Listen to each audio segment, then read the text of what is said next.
Hello.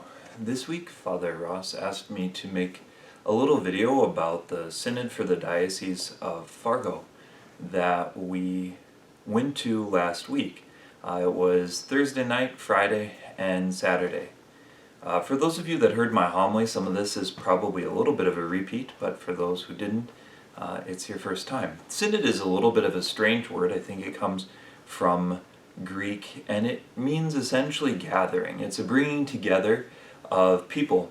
In this case, it's a little bit more formal. It's something that the bishop can call in accord with canon law. And so there's different groups of people from throughout the diocese that came together. Priests and deacons are included, so Father Ross and myself and Deacon Paul were there, along with all the other priests and deacons of the diocese. There were delegations from each of our religious orders, from the House of Carmel outside of Wahpeton, from the Franciscans in Hankinson, from the Sisters of Mary of the Presentation and the Presentation Sisters, and from the Society of Our Lady of the Trinity.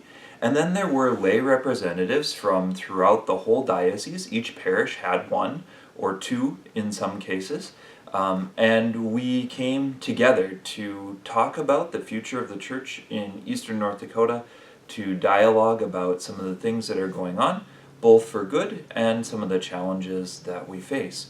And the Synod was centered on three areas: encounter, formation, and mission.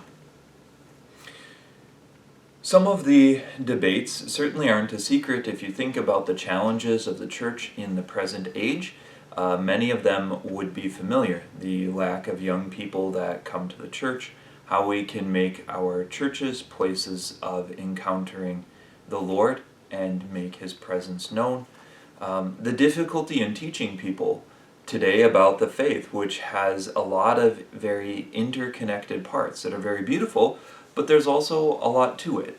And just because you come to Mass every weekend, or hopefully every weekend, doesn't mean that you have connected all of the dots and all of the pieces where how things fit together. That faith is a journey for all of us. So it was a big gathering. We got together. There was a chance for people to speak on some different proposals. Most of the proposals, like I said, are things that should be very familiar. Our parish put forward a couple of them. One of them made it into the final voting, and that is to suggest ways for parishes to plan retreats for their people. We're actually planning one for the fall in a more formal way, so stay tuned if you're interested in doing or making a retreat here at Holy Spirit. We hope that it's something that other parishes will adopt as well. The experience of being there could be a blessing, and it also had its challenges. We got to gather together for some beautiful liturgies and pray together. We had a chance to be with each other and to lift each other up in prayer. But it involved a lot of listening and a lot of talking.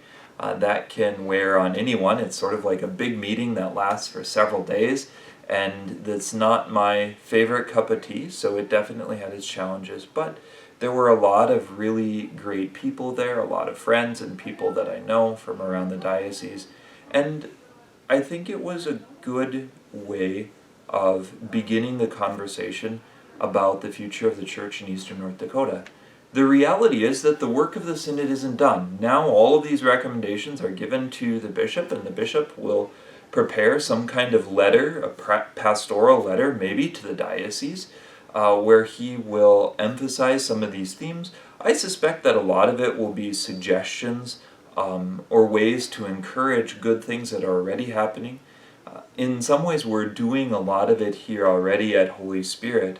Like when it comes to education, we have religious education, we have a Catholic school, but we also really invite parents to be involved. Several times a year, we host parent nights for those who are taking part, especially in RE, but they're certainly open to everyone in the parish, where we try to do something together as a family, where parents have a chance to teach their children, where families get to meet with each other, where it's a little bit more for all ages. That's a beautiful thing, something that we probably want to work on going forward.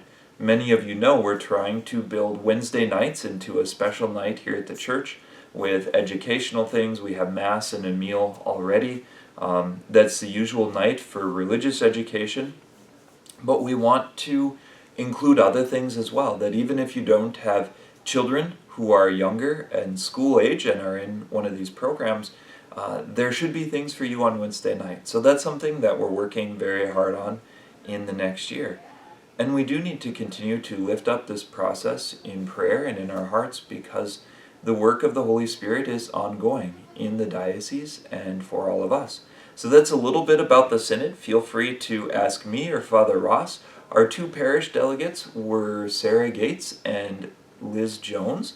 I hope to offer them a chance to give you some of their own reflections on what happened at the Synod, and it will likely all be online together. God bless you.